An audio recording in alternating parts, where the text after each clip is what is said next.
Hello. The match between Jan Nepomniachtchi and Magnus Carlsen has started today. In the first game, Nepomniachtchi was white. They played the Ruy Lopez. These were all normal moves. Let's just skip the opening part. This is all normal. Black castles, and now the first interesting moment occurs. White plays h3 here. He was trying to avoid a martial attack after c3 and after d5 to capture knight d5, which is also very known, but maybe Nepomniachtchi was trying to avoid this. And after c6 to get d4. Black gives up the pawn, but he gets a really good position. After bishop d6, white has to go back to e1, and as you can see, white's pieces are not developed at all. Knight on b1, the whole queenside is quite passive, and now black can target the kingside. After g3, he gets to h3. I'm not sure what's the theory these days. Maybe something like rook e4, g5. That was the old theory, I believe. I think that in general it's equal. Even if black exchanges queens, it's quite okay for him. Instead he plays h3, avoids the martial gambit, martial attack. But still we have something very similar to the martial attack. Now black gives up the pawn on e5 by playing knight a5. Moves like bishop b7 or d6 were played in most cases, which lead to very typical Ruy Lopez positions. But after knight a5 here, now white took on e5 and black gets the bishop pair for the pawn ab, and now bishop b7. Now the e4 pawn is under attack, so white defends it by playing d3. Here if he tried to play knight c3, now b4 would recapture the pawn, and in case of knight d5, just take it, take twice, and with the bishop pair, black doesn't have plenty of trouble. So instead in the game d3 was played, after which Magnus plays d5, trying to open up the center, and white is forced to capture on d5 because moves like f3 just weakened the king side considerably. So to hold e4, he decides to just capture on d5, queen d5, and now he goes queen f3. In case of knight f3 to cover the checkmate, black would have quite decent compensation with rook f8, and after a move like c4 to kick the queen from this diagonal, black would just go back to c6, and I think that black has full compensation for this sacrificed pawn. So here Nepomniachtchi tries to exchange queens with queen f3 and also to stop the checkmate, of course. Bishop d6, and now white still doesn't capture on d5. He goes king f1, probably because he wants to defend the rook, and in case of some rook e8 move, to go knight g4 or just capture and go knight f3 back, because the rook is now defended on the first rank. And now Magnus goes rook fb8. This position was played several times.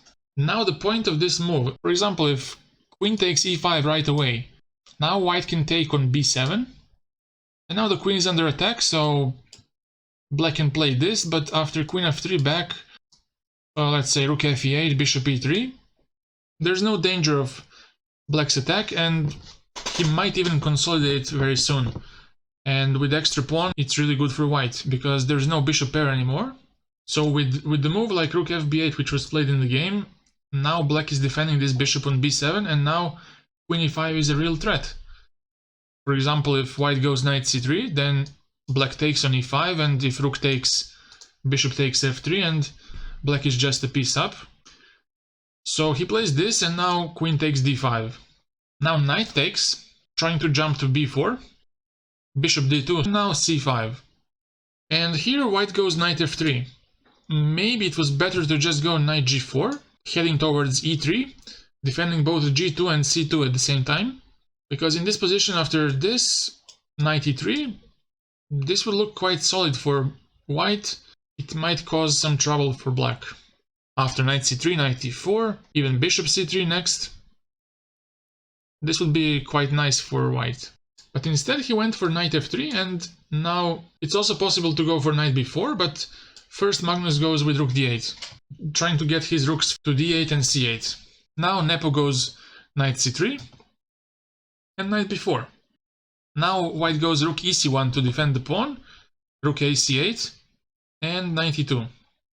Also, I want to mention that the reason why he didn't play rook ac1 here is that he wanted to free his knight to go to e2 without having to worry about knight a2. For example, if this happened, knight e2, then black has knight a2 and he is a bit annoying here by just moving it back and forth. Probably that was the reason why white played rook ec1, not ac1. Now Magnus plays rook ac8 and knight e2. For example, if he tries knight e4, then bishop e7 is very good, and on the next move he's going to play f5 and kick this knight from e4. So here he goes knight e2 and knight c6. The knight goes on a different route. It goes to e7 and f5, bishop e3, and now knight e7, getting towards f5. And here white had a chance to make this a bit more exciting, to go knight c3 to head towards e4, and in case of knight f5 to go here, but after taking bishop e7, maybe he was afraid that it could backfire for him. At the moment white cannot really utilize the extra pawn, while the bishop pair is more real thing in this moment. He doesn't play knight c3, he goes for bishop f4. Black is just simplifying the position. He took on f4 and went for rook c6, defending the pawn. And now white goes rook e1. If white tried to double on the a file, now just g6, making some space for the king, and in case of this, black can simply defend by rook d6.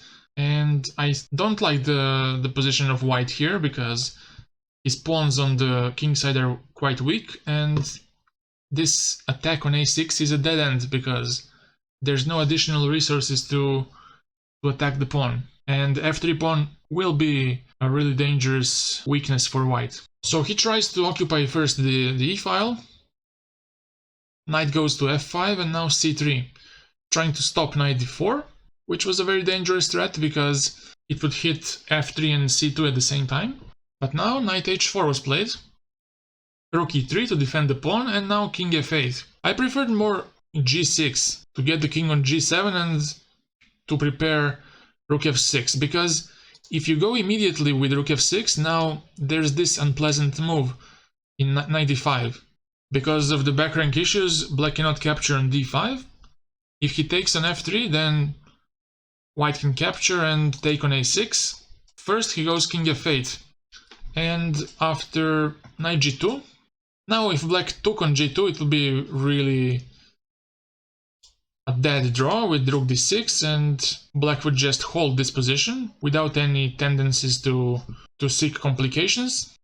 He wanted to play for more. He wanted, and also I think that black doesn't have any chances to win, so that's why he played knight f5. He didn't want to suffer for 3 or 4 hours playing for exactly a draw, not even trying to push for a win. So he plays knight f5, and now rook e5, g6 was played. And now the d3 pawn is under attack, so knight e1 was played. King e2 was also deserving attention, and after knight g7 to get the knight to e6. Now f4 would be played, f6, and after rook e4, king e7 first, and next it's going to be played something like f5, knight e6, and still black holds this pretty comfortably. White cannot really use his extra pawn, and the position is equal. So after this, knight e1 was played, defending the pawn. Now knight g7, heading towards f4. And now rook e4 was played by Nepo. f5, and now rook e3. Knight e6 and knight g2, stopping knight f4.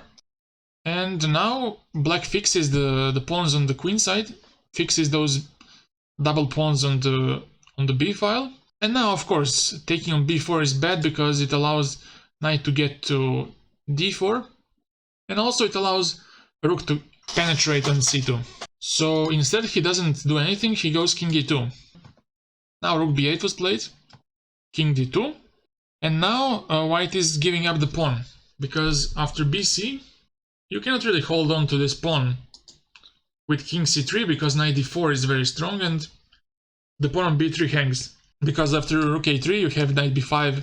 White has to give up the pawn, but after bc rook b3 it's still not enough for black to play for a win. For example, if he tries this, then rook e6 wins on the spot for white. So black has to go back to b7, h4, and now king f7.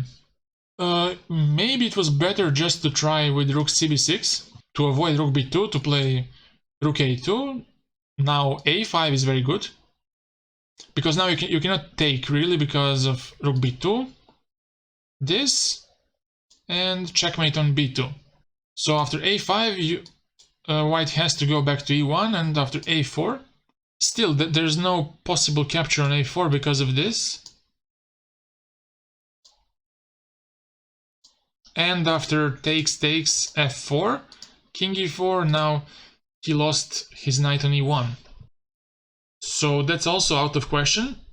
And after a4, if he tries knight e3 to get to c4, now rook a6, now he holds the a pawn because there's no point in holding the rook on the b file anymore. Now white can go for h5, trying to lose this weakness on h4.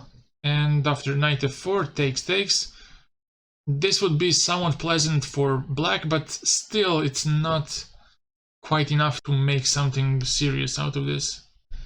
So after h4 he goes king f7, now rook e1, but not with the idea of exchanging pair of rooks. For example, if he tries something like this, now rook a2 is good, but rook eb1 would be fatal for white, because after taking twice, now g5 is very nice, and now black either gets a passed pawn on the h file, or if white plays h5, he gets to g7 and gets to h6, picks up the pawn, and again he has the h pawn. If he takes, then black, like I said, black has two passed pawns, and it's a really bad position for white. So here he's not trying to exchange rooks, just to hold the position. After king f6 he went for knight e3, and now rook d7, knight c4, and now the threat is knight e5. So after rook e7 he went for knight e5, and now they repeat moves, because after rook d6 there's no better square to go for the rook, because a6 has to be defended. So rook c6, here rook d6, knight c4, they agreed to a draw. They had a threefold repetition and this ended in a draw. The opening stage was very interesting in this game, but later on it became more dull and it finished like this. Second game is played tomorrow. Magnus will be white. I hope it gets more interesting than this. Thank you so much for watching. If you have any questions, please ask in the comment section, and see you soon. Bye bye.